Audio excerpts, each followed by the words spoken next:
Okay, good morning everyone. I'll just start off before Danny talks specifically about some of the literacy aspects that we're going to talk about today, just to give some context and some organisational stuff about the school, because it really was very important that was the point at which we started all of this.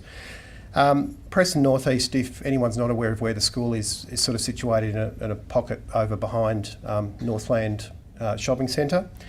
We've got about 300 students in 14 grades across the school. We have an SFO of 0.85, so it's quite high.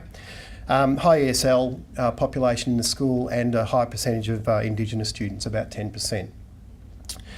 The school's always had a strong focus on literacy and numeracy, and it's always been a focus of the school to focus on state benchmarks. And a lot of the time we do very well chasing state benchmarks, and we generally perform pretty well compared to like schools. It's absolutely an expectation in our school that for all of our staff and for all of our community that all of our students can achieve, and there's an expectation that they can all achieve regardless of what's going on at home or what happens outside the school gate. Given that, there's also a strong focus in the school on the community and the strength of the community, and also on student welfare. And obviously, given what's going on at home for some of our kids, that can certainly impact in a variety of ways on the school. But it's never, in saying that, it's never seen as an excuse that the children can't achieve and achieve well. Within the school, we have a full-time literacy coordinator, and that's been a focus for a number of years, and that's Daniela's job within the school. Her job is primarily to work on a focus within the Prep to 2. We also provide literacy intervention and literacy support in the grade 3 to 6 with other support staff that are there as well. Danny's role, and just to probably put some of this in context, is, and this sort of fitted in really well with a lot of the AIZ work, was that her role primarily has two parts of it. One is to obviously run intervention groups within the Prep to 2, and the other very strong focus for her is to work in classrooms with teachers on modelling, team teaching, and the aspects of John's work that we've embedded in the school just fitted so well into Danny's role.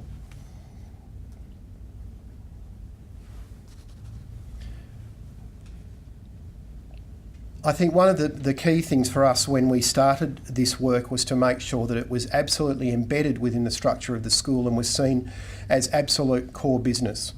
As evidence, we have a situation where from the very start of the AIZ work, we had an SIG in the school that was contained a broad range of staff across the school, and the principal and the AP were absolutely embedded in that group and have been ever since.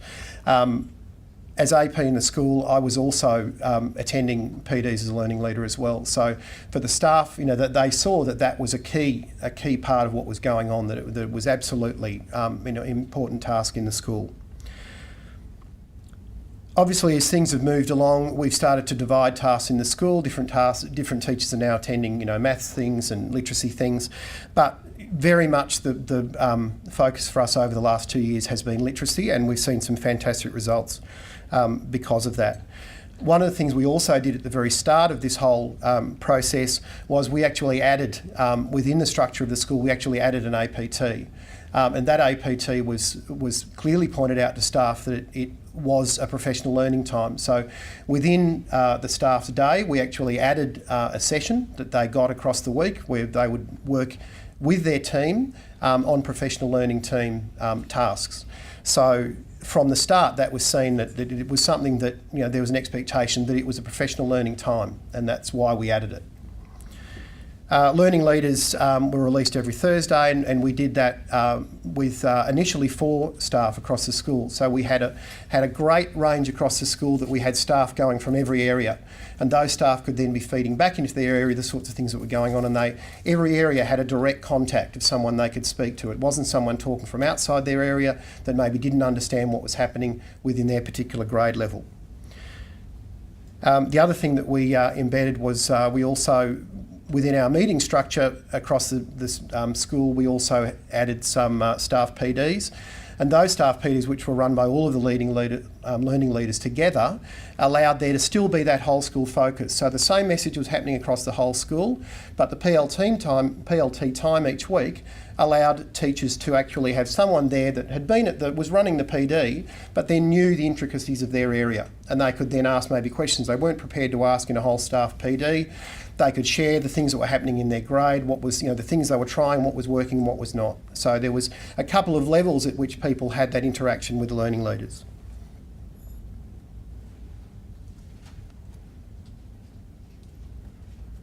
And Danny's going to talk about the next bit. Yeah. Thank you. I'm going to get to the nuts and bolts of it all, I guess. So how did it all begin at PNE?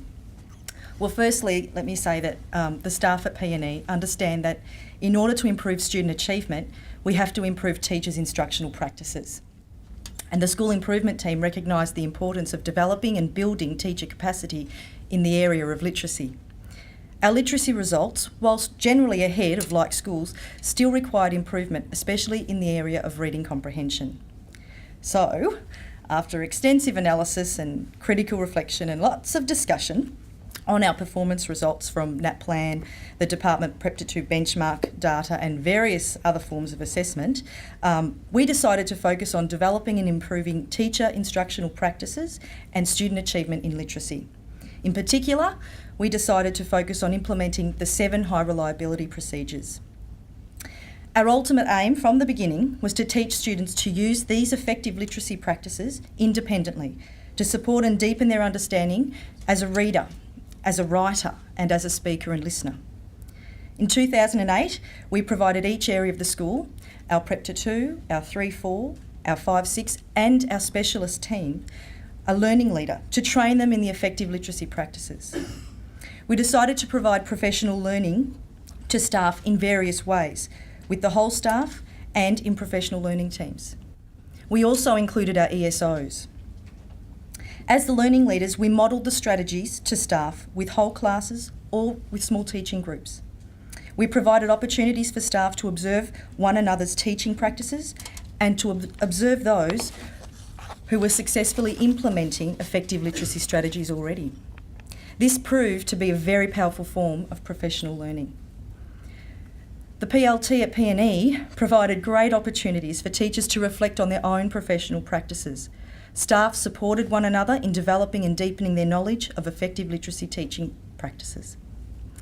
Initially, our PLTs involved staff discussing and clarifying what literacy knowledge is and what effective literacy teaching and learning actually looks like.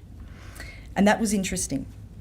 At PNE, we acknowledge that curriculum standards are a central reference for every teacher, and so we presented the English Continuum to staff to highlight the importance of incorporating the 7 high reliability procedures into our curriculum. Teachers soon recognised the importance of explicitly teaching these strategies to improve student achievement. They were encouraged to incorporate the 7 high reliability procedures into their programs. It became an expectation of all teaching staff to document the use of these procedures within their work programs and within their planners. Our principal and AP met with each staff member to discuss how they had embedded the procedures into their program, and they discussed areas for improvement in the future. In 2010, there will be more opportunities for staff to work in triad groups, and filming and recording of students and teachers using these effective teaching practices will be produced for professional development and learning purposes. So how did we do it? Okay, many hours were spent developing an implementation plan to explicitly focus on implementing each of the high reliability procedures. The plans produced outlined the roles teachers, students, learning leaders and the leadership team would play in successfully embedding these procedures into our curriculum. Our plans also outline the skills students will gain by using these strategies and what teachers and students will actually be doing to ultimately help students to automatise these strategies. If I could just show you now